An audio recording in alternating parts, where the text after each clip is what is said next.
treat people as you want Allah subhanahu wa ta'ala to treat you in this life and on the Day of Judgment. That's first. Second is remember that whatever you love most becomes your master. And that's what you obey, and that's what you become a slave to. So be very careful about what you love most. And be very careful that it's Allah subhanahu wa ta'ala. And if it isn't, and we have these struggles and we have these attachments, if you ask yourself these questions during the talk, what do I think about most? What makes me cry most? What makes me angry most? What makes me most afraid of losing? What causes me most anxiety? It has nothing to do with Allah. The next question is, well, how do I fix that? Hopefully that's the next question. I hope that we start to realize what our attachments are and what are those things that are competing with our love for Allah. What is the next step? The next step is increase in your remembrance of Allah. Here's the point about love. I use this example in my book, and I think it illustrates this point about how do you get over false attachments. Well, let's look at human beings, back to the human being. You know how they say you never get over someone until you find someone else? Right? It's the easiest way, right? To get over someone, the rebound relationship, right? So you don't get over someone until you find someone else. Quickest, easiest way. We will not get over our love and attachment to this life until we find something better. We will not get over our love and attachment for the creation until we find something better. And so the reason why we're so attached and so in love with these things, our money and our status and our people and all the things in our life, is we don't truly know Allah subhanahu wa ta'ala. We haven't yet found something better.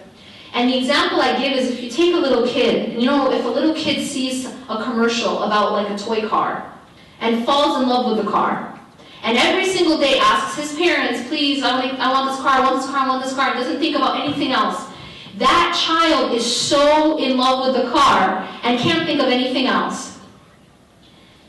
What happens when that child gets the car? Now the child doesn't want to let go, right? Totally in love with this car. Try taking the car out of that child's hand. Breaking that attachment is going to be really hard, right? Right? But what happens when the child grows up and sees a real car? So he used to be in love with the toy Ferrari, but then he grows up and he sees a real Ferrari. Now try taking that car out of his hand. Is it easy now? He doesn't even care. Like, I see the real thing. What am I going to, I'm going to sit and be attached to the toy?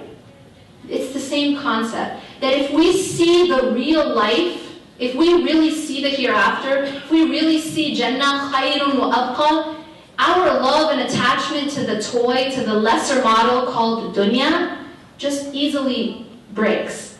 We're in dunya, but we're not so in love because we saw the real thing.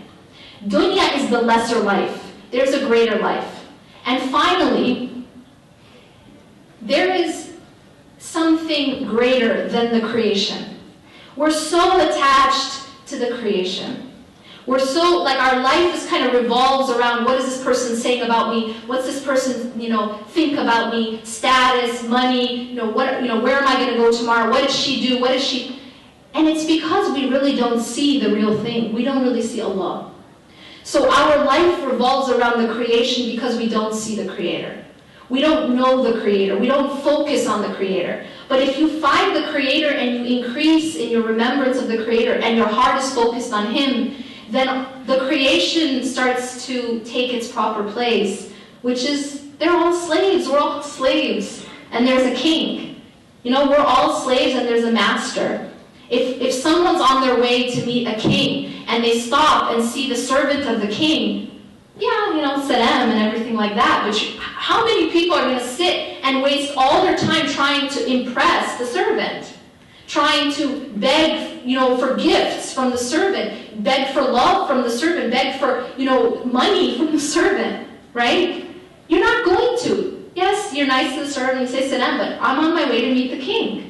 And you see that, and you realize that the king is the one who has all the power, and it's not the servant. But the problem is we don't see the king. We really don't see or know Allah subhanahu wa ta'ala. We need to we need to institutionalize, we need to really have an increase in our remembrance of Allah every single day. practically.